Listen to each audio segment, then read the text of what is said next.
Pozdravljeni.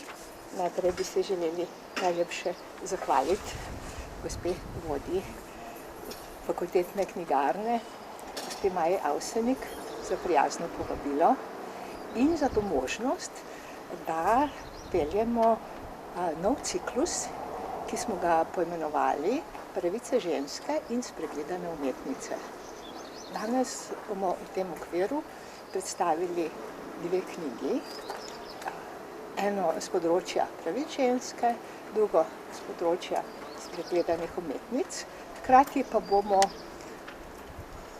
ta vprašanja, to problematiko postavili v širši kontekst humanistike in družboslovja in seveda tudi študija na Filozofski fakulteti Univerze v Ljubljani. Moje ime je Eva Dabahovec, sem predavateljica sodobne filozofije in ženskih študij na oddelku za filozofijo in koordinatorica doktorskega študija na področju psihoanalize in tako z enim kot drugim so povezane številne publikacije, med katerimi bi vam danes želeli predstaviti predvsem ti dve. Najprej nekaj besed o knjigi Olympe de Gouges, Pravice ženske, o času njenega nastanka in osnovnem teoretskem, političnem, aktivističnem in nenazadnje filozofskem kontekstu, v katerem je nastala. Olympe de Gouges je živela in delovala in, kako naj rečem, predčasno umrla, ker je bila giljotinirana v času francoske revolucije, torej živela in delovala v obdobju razsvetljenstva. Boji in zavzemanje za pravice žensk v širšem kontekstu feminističnih bojev so razsvetljenski projekt. Razsvetljenstvo pomeni izhod iz stanja nezrelosti, za katerega si je kriv človek sam, ko se namesto na lastni razum opira na razumu zunanje avtoriteto, če navežem na Kanta, ko odgovarja na vprašanje, kaj je razsvetljenstvo, avtoriteto učitelja, zdravnika ali duhovnika. Vsem tem avtoritetam se moramo seveda upreti in zato bi morale imeti možnost tudi ženske, da se uprejo razumu heteronomni avtoriteti, ampak v tistem obdobju, v obdobju razsvetljenstva, v obdobju francoske revolucije, so bile njihove ambicije videti nekoliko skromnejše in niso sprva pred časom Olympe de Gouges, pred izidom, oziroma, kaj ne rečem, nastankom njenega besedila Pravice ženske, se niso zavzemale za avtonomijo lastne osebe, ampak so ženske revolucionarne Francije drugače nagovorile svojega kralja. Iz stanja nevednosti so zapisale, hočemo izstopiti zato, da bi lahko svojim otrokom nudile zdravo in razumno vzgojo. Hkrati pa so se že takrat zavzemale za vključevanje in nastopale proti izključevanju.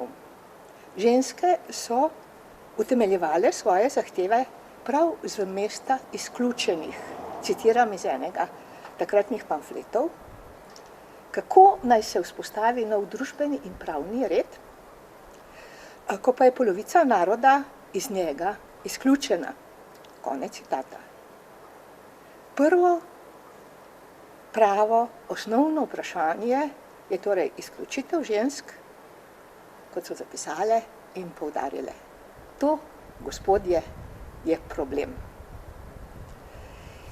Tu bi seveda lahko nadaljevali z izredno razburljivim in razburkanim obdobjem francoske revolucije, bi pa pravzaprav kar nekako in medias res prišla na osnovni problem, vprašanje, problematiko in kontekstualizacijo, ki se ga bova danes z kolegico Polono Mesec ki končuje doktorski študij na Filozofski fakulteti, sicer pa je priznana prevajalka in je objavila tudi že številna raziskovalna dela na področju, s katerim se skupaj ukvarjamo. Torej, ta druga točka in medias res, feminizem kot paradoksen projekt. To je seveda povezano s samo Olympe de Gouges in njenim osnovnim stališčem, izpeljavam in izhodiščem, njenim lastnim mestom izjavljanja. Če bi še naprej razvijala svoje misli, je zapisala Olympe de Gouges v enem svojih pamfletov, bi šla predaleč in bi me neusmiljeno obsojali, to je citat, bi me neusmiljeno obsojali, da sem ženska, ki ponuja le paradokse, ne pa lahko rešljivih problemov. Konec citata. Olympe de Gouges je seveda oporekala takrat razširjenim prepričanjem o blagodejnih učinkih vzgoje, razvoja znanosti, ki naj bi avtomatično vodili v pravičnejši družbeni red, in se je tudi jasno zavedala paradoksnosti položaja ženske v revolucionarni Franciji, pa tudi paradoksnosti lastnega mesta izjavljanja. Mislim, da bo ravno o tem kolegica več povedala. Paradoks pomeni mnenje, ki prinaša izziv in kritiko vladajoče ortodoksije in je v nasprotju s sprejeto tradicijo in dokso, paradoksa. Se pravi položaj, ki je v nasprotju z dominantnim in svojo opozicijsko vlogo tudi jasno poudari in tematizira kot tako. Že sam kot tak je torej paradoks opozicijska misel, torej govorimo o paradoksu v opisanem kontekstu, toda za feminizem je paradoks še nekaj bolj temeljnega. Feminizem je paradoksen projekt, ker v svojem delovanju in boju za ženske proizvaja tisto, kar si prizadeva odpraviti, samo spolno razliko, samo neenakost, samo podrejenost. In v tem osnovnem pomenu je paradoks na isti strani kot konfliktnost in protislovnost na eni strani abstraktnega individua kot nosilca političnih pravic, k čemur je prav Olympe de Gouges dodala deklaracijo o pravicah ženske in državljanke, s čimer je dopolnila takrat zelo pomembno s francosko revolucijo povezano deklaracijo o pravicah človeka in državljana in je hkrati s tem opozorila na jasno mejo te nove domnevne univerzalnosti, ki jo je vpeljala revolucija, namreč izključenost žensk, izključenost polovice prebivalstva, državljank. In ta osnovni kompleks paradoksnosti, dvosmiselnosti in izključevanja je tudi v jedru naših raziskovanj v okviru doktorskega študija in širše na Filozofski fakulteti Univerze v Ljubljani. Dodam samo še to, da moramo to paradoksnost mesta izjavljanja in afirmacije in hkrati odpravljanja spolne razlike razumeti v širšem kontekstu ambivalentnosti, dvosmiselnosti in razcepljenosti ženskih študij in feministične teorije, pa tudi zgodovine žensk, ki je značilna, bom rekla, za najbolj žlahtno tradicijo feministične misli. Če začnem s tistim, kar velja, mislim, da upravičeno za začetek, v poznem srednjem veku Christine de Pizan in njena knjiga O mestu dam, in potem v nadaljevanju v razsvetljenskem obdobju poleg Olympe de Gouges, o kateri govorimo danes, približno v istem času v anglosaškem prostoru Mary Wollstonecraft in njen zagovor pravic ženske, ki je v slovenskem prevodu išel izpod uredniške roke Milice, kolegice, profesorice Milice Antić Gaber. In v nadaljevanju v 20. stoletju feministični literarni manifest Lastna soba, Virginia Woolf, in je nazadnje kulminacija feministične misli, ki je povezana z letom 1949 in izidom ene najbolj kontroverznih, najvplivnejših in najpomembnejših knjig v najširšem merilu, knjige Drugi spol Simone de Beauvoir. V tem širšem kontekstu bi želeli danes nekaj več povedati o pravicah ženske in mestu Alain de Gouges v zgodovini in današnjem času. Izvoli. Ja, dober dan. Torej, jaz sem Polona Mesec, sem doktorska študentka pri profesorju Zabahovec. Sicer pa sem tudi samozaposlena prevajalka, zato se mi zdi ta sopostavitev nekako tukaj fizično pred nami teh dveh knjig, priložnost mogoče, da nekako začnemo razmišljati o pravicah žensk oziroma o mestu žensk, o njihovi izjavljalni poziciji kot taki, hkrati pa o dosežkih konkretnih žensk, o njihovih delih, o njihovi vidnosti in imenih. Se pravi, danes si prizadevamo za vidnost žensk in zato, da bi dosegli pravice, njihove pravice in enakost z moškimi. In nedvomno se mi zdi, da ženske res postajajo vidnejše in bolj prisotne, vedno več je pomembnih imen žensk in navsezadnje so tukaj tudi ženske, ki stojijo za temi imeni, ki so spet ženske, tiste, ki naredijo druge ženske vidne, kot denimo avtorica pričujoče knjige o Stephanie Glacks. Skratka, ene in druge so nujen zgled za ženske, ki privilegija vidnosti še nimajo, in za tiste ženske, deklice, ki prihajajo za nami. In vsa ta prizadevanja so nujna in tudi osvobajajoča. Ne, da bi zato morale padati glave, kakor se je to dogajalo in zgodilo konkretni posameznici, ki se je med samo francosko revolucijo uprla zatiranju žensk, Alain de Gouges. Vendar na drugi strani, če te dosežke pozdravljamo, tako kot je zapisala Alain de Gouges, z radostjo in upanjem, pozdravila izbruh francoske revolucije, smo, kot je bila ona, hkrati tudi razočarane, ker se zdi, da kljub vsem tem izboljšavam, ki jih preko ne prinesejo osebna in izjemna prizadevanja posameznic oziroma posameznih skupin, pogoji možnosti kot taki danes za ženske v splošnem ostajajo isti, to se pravi slabši kot za moške. Kakor da bi vsak korak naprej terjal svoj davek, morda ne pod fizično giljotino, ampak z različnimi drugačnimi oblikami prirezovanja kril.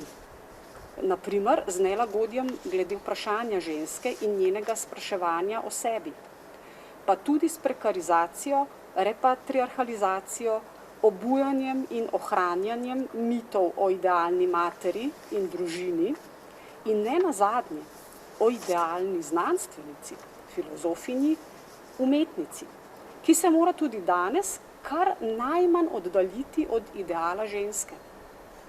Z eno besedo, ne glede na to, kako napredujemo, nas nekaj v sami konceptualizaciji ženske in ženskosti ovira, da bi se premaknili z mesta.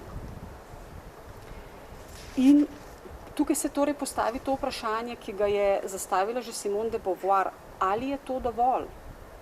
To se pravi, ali je dovolj, da naredimo zdaj v luči recimo splošnosti pravic žensk in konkretnih posameznic, ali je dovolj, da spreminjamo družbene prakse oziroma, citiram Simone de Beauvoir, zakone, institucije, običaje, javno mnenje in celotni družbeni kontekst, zato da bi ženske in moški postali zares enaki. Konec citata.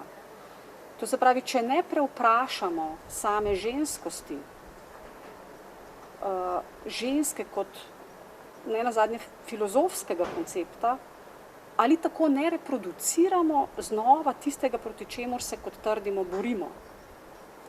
Esencializem, stereotipe, samoumevnost in pa poenostavljene zdravorazumske definicije ženske in ženskosti.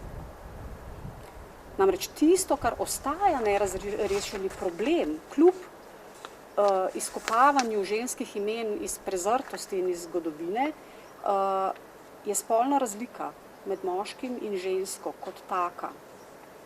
Namreč te spolne razlike se ne da zvesti na razliko med dvema identitetama. Se pravi, zagovor enakosti žensk s postavljanjem ženskih imen, ki je seveda nujno, ampak vendar teh imen ob bok moškim tvega na vse zadnje, da se ne bo izvilo iz zatiranosti žensk, ker ohranja moškost kot normo.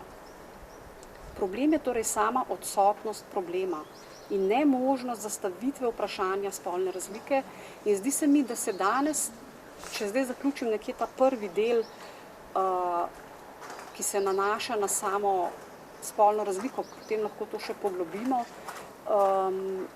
danes se mi zdi, da je tudi to vprašanje spet nekako izpadlo, ne? Da so prizadevanja omejena na pravice, na legitimizacijo družbenih skupin ali pa določenih ženskih sfer, področji delovanja, poklicev, tudi same umetnosti, pri čemer se pozablja pač ravno to, problematizirati samo žensko.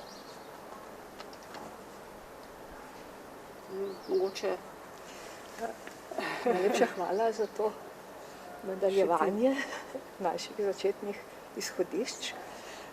Tu se mi zdi res, da je pravzaprav še veliko zapovedati in tudi postoriti. Namreč vsi ti projekti, ki se ukvarjajo in so prvenstveno usmerjeni v iskanju pozabljenih, nevidnih, utišanih, v zgodovino neupisanih žensk, so izredno pomembni. Ni pa to dovolj. In danes smo tu zato, da povemo, kaj vse še bi kot nadgradnja tega začetnega prvega iskanja, prvih morda bolj aktivističnih projektov kot kaj drugega, kako bi to usmislili v širšem kontekstu humanistike, družboslovja, nenazadnje filozofije. Če se strinjate, bi zdaj, če bi bilo tako v redu, nekaj povedala še konkretnega o tej drugi knjigi Spregledane umetnice, Stephanie Glacz de Stadler, ki jo je napisala doktorica Lidija Tavčar, dolgoletna sodelavka Narodne galerije v Ljubljani in tudi naša redna sodelavka. Morda imamo nekaj minut za zgodovino in bi v tem kontekstu najprej omenila prvo tovrstno predstavitev kolegice Tavčar v naši reviji za ženske študije in feministično teorijo Delta leta 2006, ko je Lidija objavila besedilo z naslovom Nedavno odkritje slikarke Terezije Lipič-Köstl. In takole pravi v tem prvem tovrstnem objavljenem besedilu. To je bil članek, danes pa je pred nami ta knjiga, monografija o drugi slikarki. Nedavno odkritje slikarke Terezije Lipič-Köstl. Nedavno objavljene rojstne letnice slikarke ni odkrila umetnostna zgodovinska stroka, temveč raziskovalec zgodovine medicine. Ne, da bi ta podatek ponovno poniknil v pozabo, želim strniti dosedanja spoznanja o slikarki, tudi zato, ker je bil podatek najden, ko so raziskovali življenjsko pot in dosežke njenega bolj slavnega brata. Kako značilno, da se preko moških profiliranih osebnosti iz ozadja zarisuje ženska življenjska pot. In potem malo kasneje nadaljuje. Marsikatero našo slikarko, našo v narekovajih, je čas potisnil v pozabo. Zato je potrebno sondirati pod plastjo reprezentančnih moških likovnih del in ponovno oživiti opuse slikark. Največkrat so bile predstavljene v kratkih, skopih geslih, razpršenih po različnih leksikonih in enciklopedijah. In v nadaljevanju doktorica Tavčar navede niz imen slikark in kipark in potem nekako nadaljuje v 20. stoletju in pravi takole. Nedvomno je med naštetimi slikarkami najbolj raziskana Ivana Kobilica. To je seveda prvo ime, ki nam vsem pride takoj na pamet, da ne rečem skoraj paradni konj. V zadnjem času tudi Karla Bulovec in Elda Piščanec, ki sta seveda ustvarjali že v 20. stoletju. Nekaj vemo o slikarkah Chantel in Heleni Vurnik, večino pa komaj da poznamo. In doktorica Tavčar se je v nadaljevanju posvetila natančnejšemu raziskovanju te večine, ki jo komaj da poznamo. Že v istem letu 2006 je potem izdala leksikon in enciklopedijo slikark in v nadaljevanju je pri založbi Modrijan išla knjiga z naslovom Sporedni svetovi, kjer je predstavila več kot 30 umetnic na Slovenskem iz 19. stoletja. Zdaj pa smo v obdobju takih, kaj ne rečem, debelih, poglobljenih, nadvse strokovno utemeljenih monografij, kot je knjiga o donedavno še neznane slikarki Stephanie Glacz de Stadler. Morda, da ne bom preveč o tem, kako bi rekla, faktografsko govorila, vendarle omenim za konec, pravzaprav za konec tega drugega dela, še to, da se pripravlja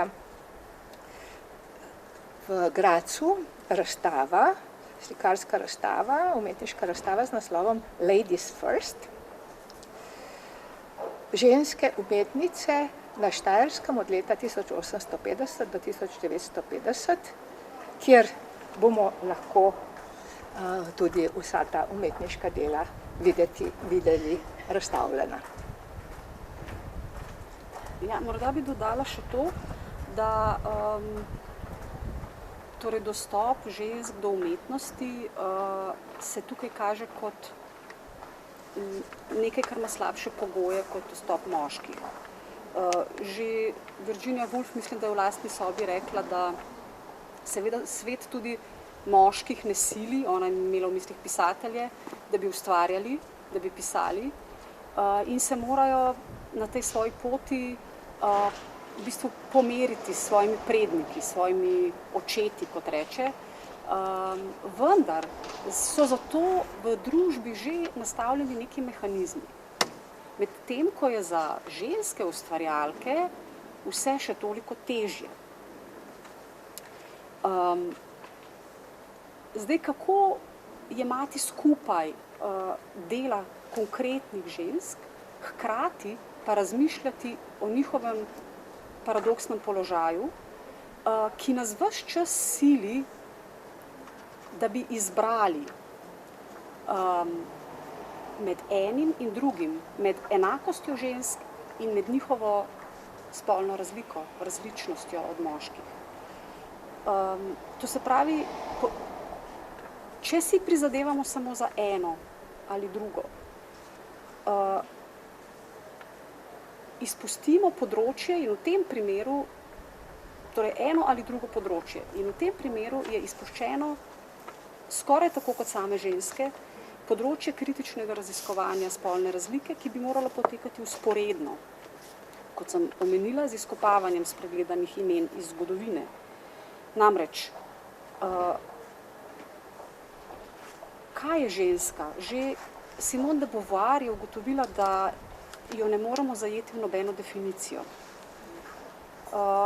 In poudariti moramo, da je potrebno videti in prepoznati in raziskovati to ambivalentnost. To se pravi, da je ženska nekaj, česar se ne da zajeti, neka neznana količina, kot je rekel že Freud, recimo, ki je bil prvi, ki je prisluhnil dejansko temu, kar je imela ženska, histeričarka, povedati o sebi. Na drugi strani pa moramo podpreti in se veselimo del konkretnih žensk. Ne moram dovolj poudariti te vzporednosti oziroma tega prepleta obeh področij. In v navezavi na umetnost bi morda žensko prikazala na en poseben način. To se pravi, kako lahko ženska govori, če ne vemo, kaj to je, na eni strani in na drugi, ne da bi bil njen govor zgolj govor spola, telesa. Ker ženska je bila vedno določena in definicija spolne razlike je to, in tudi njeno nasilje je v tem, da je bila ženska vedno določena glede na moškega kot normo. Moški bil človek, je človek, ženska je najprej spol.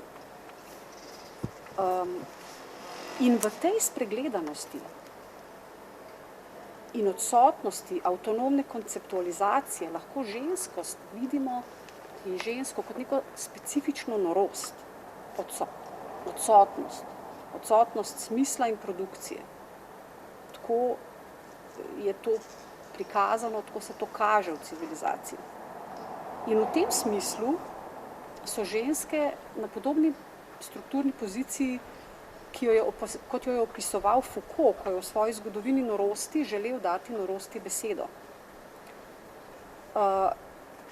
Foucault se seveda ni ukvarjal s spolno razliko, žal, tako kot številni drugi, večina drugih filozofov, znanstvenikov in tako naprej.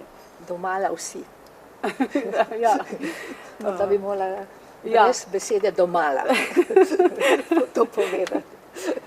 To je seveda poudarila ženska, literarna kritičarka, filozofinja, psihoanalitičarka Shoshana Feldman,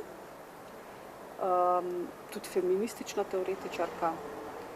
In če poskušamo to zdaj navezati, to norost na umetnost, torej, preden lahko govorimo o osvobajanju ženske in smo pritegnili Foucaultjev revolucionarni projekt osvobajanja norosti, se moramo najprej vrniti k Freudu. Zakaj se v tem kontekstu sklicujem na Freuda, ki je deležen toliko feminističnih kritik, in na psihoanalizo, ki je 10. hči feminizma, bi lahko rekli. V navezavi na Foucaulta zato, ker je Freudov revolucionarni projekt izuma rojstva psihoanalize tisti, ki je, če rečem z Derridajem, ki je v eni svoji razpravi être juste avec Freud, biti pravičen do Freuda, psihoanalizo in Freuda predstavil kot tisto, kar je pravzaprav sploh omogočilo Foucaultov projekt osvobajanja norosti. V navezavi na ženske in spolno razliko pa Freuda omenjam zato, ker je s psihoanalizo pripeljal to tipično žensko norost, bi lahko rekli histerijo, histerični simptom nazaj v jezik, ko je histeričarki prisluhnil in vzel zares tisto, kar je imela povedati o sebi. Vzel je tudi zares pomen njene formacije, njene subjektivnosti. Se pravi, ženska lahko govori zase in o sebi.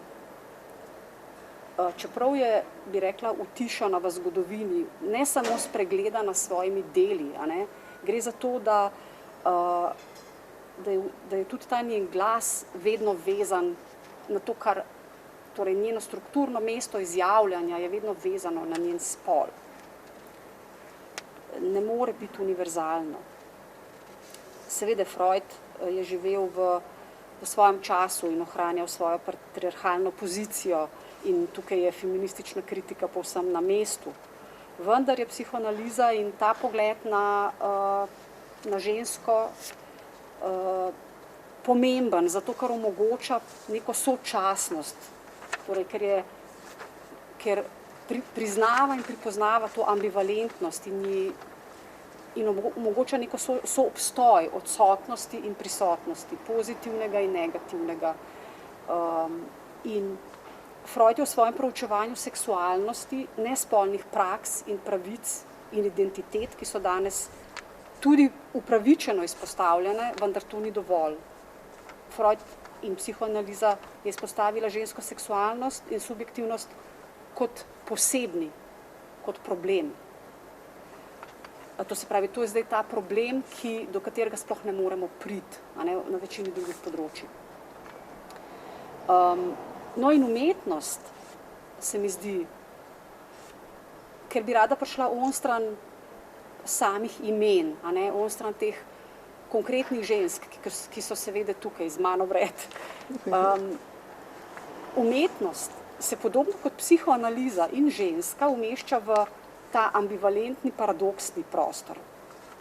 Umešča se na mejo, ki pa ni črta ločnica, ni to, kar danes poudarjajo kot binarizem v nekem slabem smislu hierarhije in neke toge razločenosti, togosti spolne razlike. Spolna razlika je nekaj bolj kompleksnega.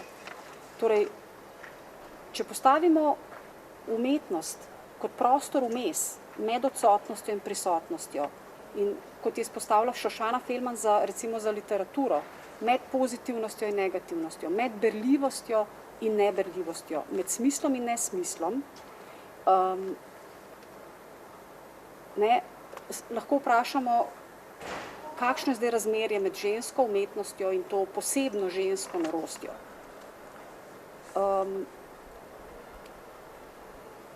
Torej, in če beremo Foucaulta s predpostavljanjem, kot sem prej rekla, svoje spolne razlike, se pravi, ne moramo ga vzeti kot takega, ker, kot rečeno, tudi on spolne razlike ni vključil v svoje razmišljanje. In če to vedno znova naredimo z nekim nelagodjem, z oklevanjem, je to zato, ker moramo predpostaviti svojo spolno razliko kot nek nujni prelom s samoumevnostjo. In če sklenem, kot pravi Foucault, umetnina ni norost. Tega ne moramo neposredno prilepiti eno na drugo. Velja prav narobe. Norost je odsotnost umetnine in ta utišanost ženske je natanko na tej poziciji. Umetnina je pregrada nad breznom odsotnosti same sebe, kot pravi Foucault. In umetniško delo nenehno potiska norost k svojim mejam. In ravno zato je toliko pomembnejša za ženske. Njihova norost je pa vseeno sočasna z umetnino, ker vpeljuje čas njene resnice. Torej, je tisto, če zdaj s Foucaultom, Foucaulta za eno stopnjo naprej poskušam pripeljati in upeljati še žensko. Ta ženska norost, kadar gre za žensko umetnico, je tisto, kar z umetnino odpre to praznino, da omogoči vprašanje. To se pravi, da omogoči, upam, tudi vprašanje o ženski. Da se lahko ženske skozi umetnino sprašujejo tudi o sebi in da ne ostanemo zgolj na tisti ravni, da je dovolj, če je tista, ki slika in piše ženskega spola. In v tem smislu se mi zdi, da smo nekje blizu ali pa na poti do tega, da sta umetnost in ženska v tej svoji subjektivni partikularnosti lahko kar najbolj univerzalni. Toliko. Da lahko jaz kar neposredno navežem na eni strani na to vprašanje, da bom vzela v roke tole knjigico, ki je šla pri fakultetni založbi Mary Beard, Ženske in oblast. In bom to dosedanjo razpravo poskušala razširiti oziroma spet vrniti nazaj v polje političnega delovanja in družbenega gibanja in nenazadnje francoske revolucije, s katero smo začeli. Knjiga Ženske in oblast Mary Beard, ki jo je uredila doktorica Marta Vrđenela, se ukvarja z vprašanjem možnosti vstopa žensk v politiko tako v zgodovini antike, kot v nadaljevanju pravzaprav vse do današnjega časa. Nas seveda zanima zgodovina žensk, zato da bi lahko kaj spremenile v sedanjosti. In v to dolgo pot razvoja tudi sama avtorica spremne besede, dr. Marta Vrđenela, v spremni besedi z izredno zgovornim naslovom. Gre za citat: ko bodo celo mačke nehale moriti ptice. To je naša, projekcija v prihodnost. Nek zelo oddaljen čas, nek zelo težko dosegljiv čas, ne? In težko dosegljiv projekt. Izvrstno v tej spremni besedi nekje natanko na, kaj bi rekla, aritmetično ali geometrično sredino postavi Olympe de Gouges na strani 104 v tej knjigi in protislovnost položaja ženske v revolucionarni Franciji. Tako kot na eni strani v začetkih v antiki in ne nazadnje v današnjem času, kjer je ravno ta dvojnost, dvosmiselnost, protislovnost in, kaj bi rekla, s tem povezana neka taka pristna, ne vem, kako bi označila to zlobo, neka taka pristna zloba, omalovaževanje in ne vem še kaj vse, kako vse antične teme povezane z Meduzo in Meduzino glavo uporablja v aktualni politiki v Združenih državah Amerike nekaj let nazaj, ne, ko so Hillary Clinton kot tekmico Trumpa, predsednika Trumpa, slikali takole v tej varianti upodobitve Meduzine glave. Skratka, tisto najhujše, najgrše, največje zlo, ki je povezano z žensko, ki si je drznila stopiti v svet politike najvišjega ranga. Ne? In tako se dogaja na vseh področjih. To omenjam tudi zaradi tega, ker je izrednega pomena, da hkrati z preizpraševanjem žensk in ženskosti v sedanjosti vaš čas navezujemo in imamo v mislih zgodovino žensk. In poleg profesorice Vrđenele z oddelka za zgodovino bi seveda želela omeniti tudi njeno skupino raziskovalk Ano Crgolj Paradiš, Ireno Selišnik, Urško Strle in druge, ki delajo res izvrstne projekte in odpirajo prostor za nenazadnje ženske. Med drugim se povezujemo tudi na področju raziskovanja pomena Michela Foucaulta, enega največjih filozofov 20. stoletja, ki si ga že tako lepo opisala in povedala, zakaj ja in zakaj ne in kje bi še želeli nadaljevati. Je bo vsekakor v ospredju naših nadaljnih raziskovanj in tudi skupnih publikacij. Morda vendarle v zagovor Michela Foucaulta lahko povem, da je imel v domala gromozanskem poznem projektu svojega življenja, ki ga je imenoval Zgodovina seksualnosti, načrt napisati 6 knjig. In prvotni načrt 6 knjig vključuje kot eno, morda celo najpomembnejšo knjigo z naslovom Mati, ženska, histeričarka, ki tako lepo oriše ta kontekst, o katerem govorimo, ne?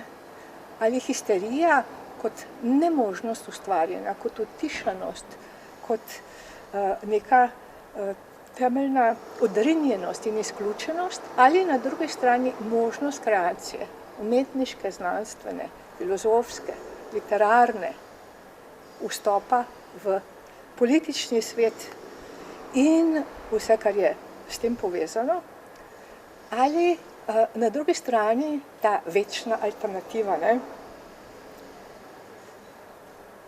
Ustvarjalka ali mati. O tem bomo več govorili na okrogli mizi 8. oktobra, ki jo bomo organizirali skupaj s festivalom Mesto žensk in ki nosi naslov Imeti ali ne imeti otroka.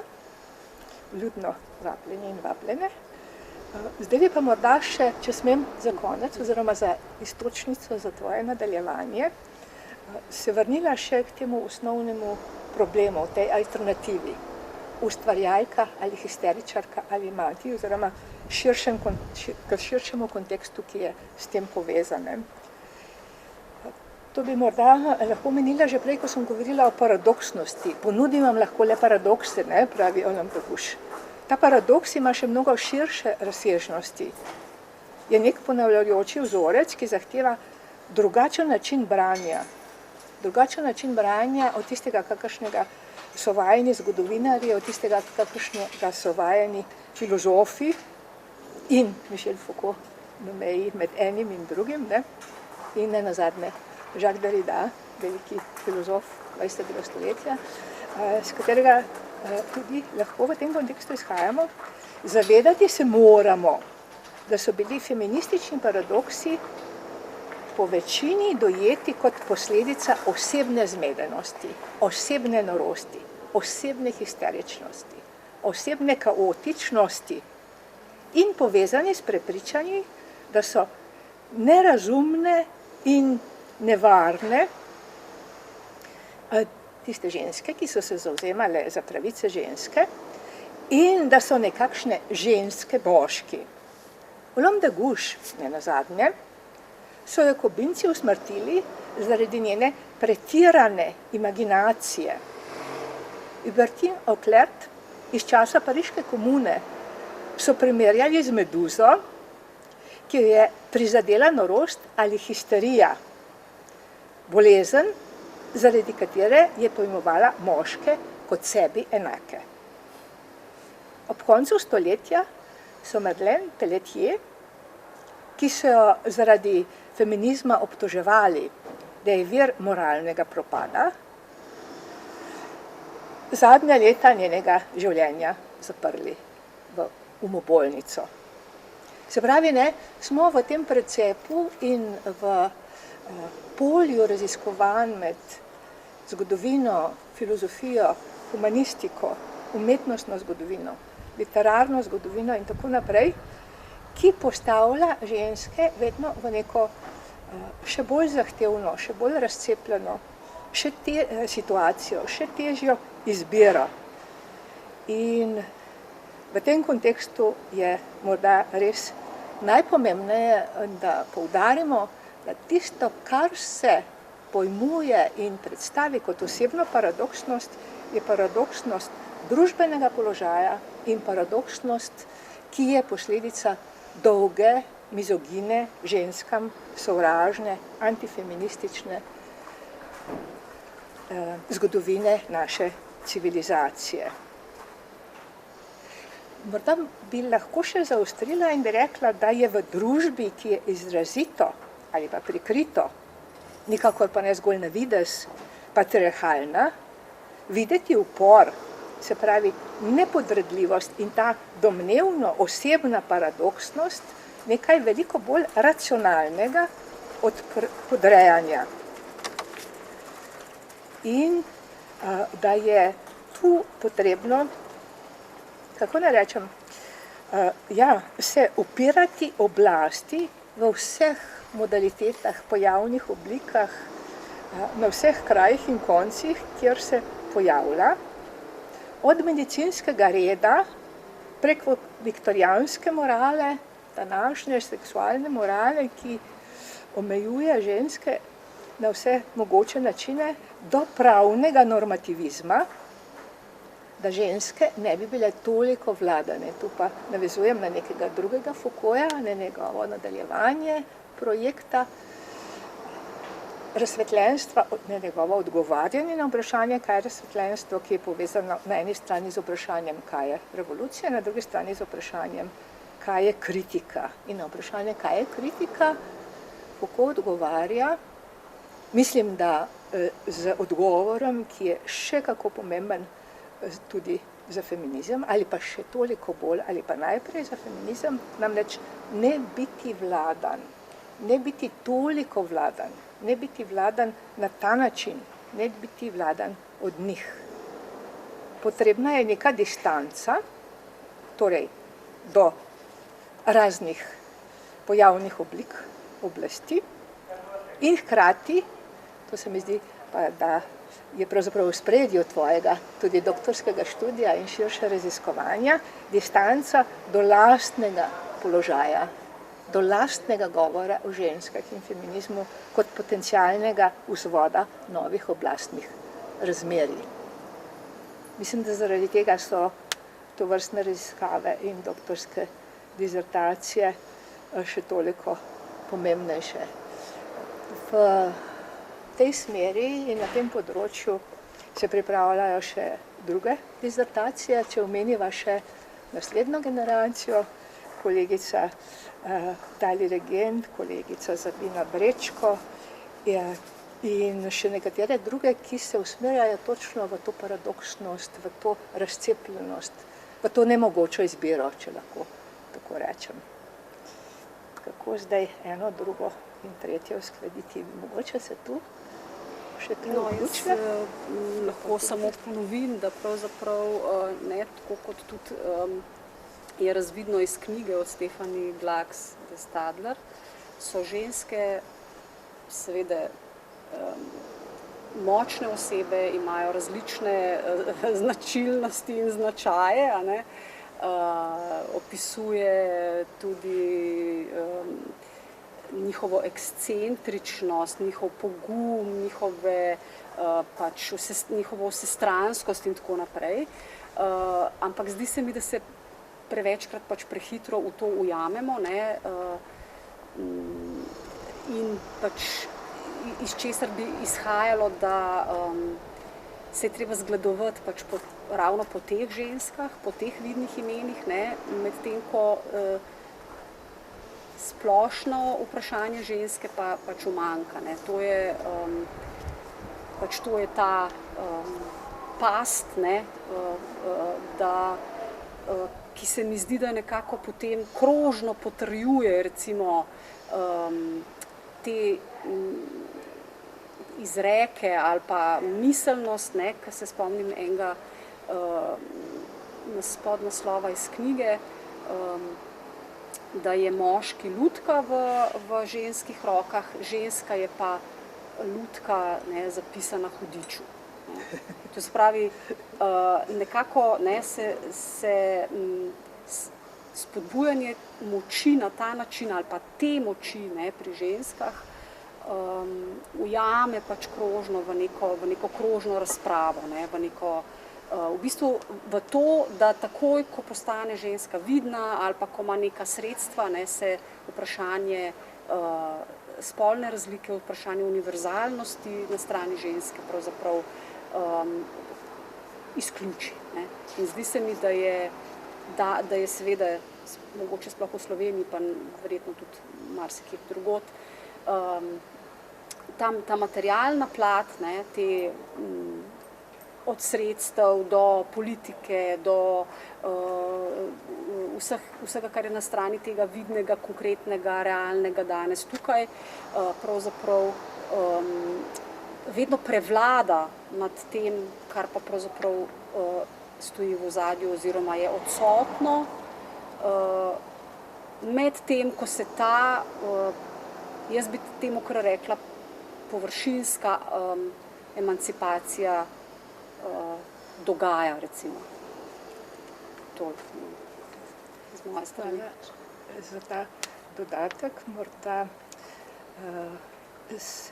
seveda bi lahko vrnili na začetek in nekatere stvari še natančneje in bolj poglobljeno povezali, ker se nam pa že izteka čas, pa morda za konec povabilo na naslednje srečanje, kot sem na začetku omenila, ta zelo dobrodošla nova možnost ciklusa o pravicah ženske in spregledanih umetnicah.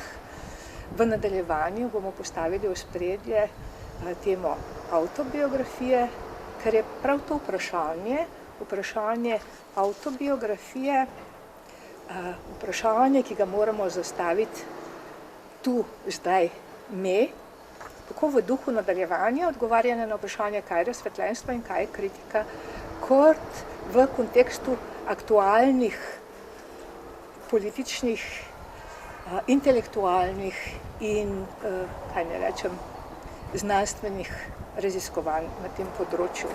Zastaviti moramo vprašanje o nas, ženskah, umstvene alternative, na eni strani avtorja ali avtorice literarnega besedila na področju umetnostne zgodovine in še drugje, in neke nejasne domneve, da je pri avtorju in avtorici vse nekaj pomeni, ne vemo pa kaj. Na drugi strani pa, bom rekla, napačna alternativa, postmoderno pozicijo, da je potem, ko smo razgradili jaz, identiteto, subjekta in tako naprej, vse samo tekst.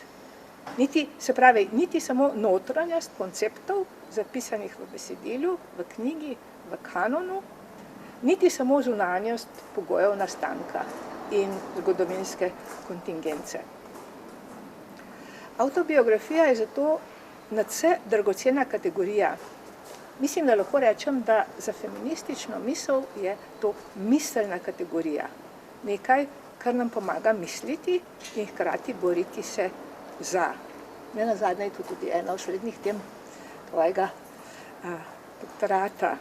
Pomaga nam, da ohranimo neko trdno jedro feminističnih prizadevanj in ga hkrati poskusimo počasi skozi razgrajevanje v distanci do našega lastnega kritiškega projekta, skozi razgrajevanje feminističnih, filozofskih, psihoanalitičnih in drugih slepih peg prignati do pojma. Pomaga nam posledično, da iz zgodovine filozofije naredimo neko za feminizem smiselno entiteto, orodje, miselni in jezikovni, ne pa zgolj logični organon, ki ga bomo res lahko vzeli v roke kot orožje. Se pravi, ne samo knjigo, ne samo eno knjigo, ne samo Heglovo fenomenologijo duha, če navežem na aktualno dogajanje pri nas, ne samo torej ena knjiga, o kateri je nedavno govoril kolega z oddelka za filozofijo, dr. Slavoj Žižek, ampak knjige, feministične knjige, antimizogina tradicija, vse te, ki smo vam jih danes predstavili in bi vam jih želeli predstaviti tudi v nadaljevanju, vse te knjige so orožje. Vzemite jih. Zdaj seveda bi morala reči v roke, ampak sem malo zdvomila, da bi bil to dober zaključek, ker knjigo lahko vzamemo v roke, jo lahko vzamemo pod roko, ali lahko z njo kaj podložimo, ali še kaj tretjega, In sem se spomnila, ko sem razmišljala o tem, zaključku, bolj ali manj patetičnem, vzamete orožje v roke, da moram vendarle za konec omeniti, sicer meni zelo ljubega Immanuela Kanta, enega največjih filozofov razsvetljenstva in še kako pomembnih avtorjev za današnji čas, za nadaljevanje. Na eni strani pri Michelu Foucaultu, ki smo ga več kot omenjali, na drugi strani pri Gillesu Deleuzu, ki bi mu prav tako morali dodeliti zelo pomembno mesto v kontekstu, o katerem govorimo. Vendarle je bil prav Kant tisti, ki je o ženskah govoril, pa ne vemo pravzaprav zakaj, ne. Nekako problematično, če lahko tako rečem, ne. Ženske vse stavijo le na videz, le na obleko, le na okras in še knjigo vzamejo pod roko zato, da bi bile videti modre.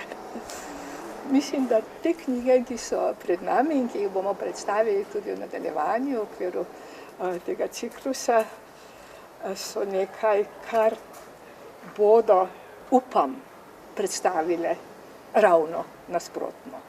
In bom vendarle končala s tem geslom.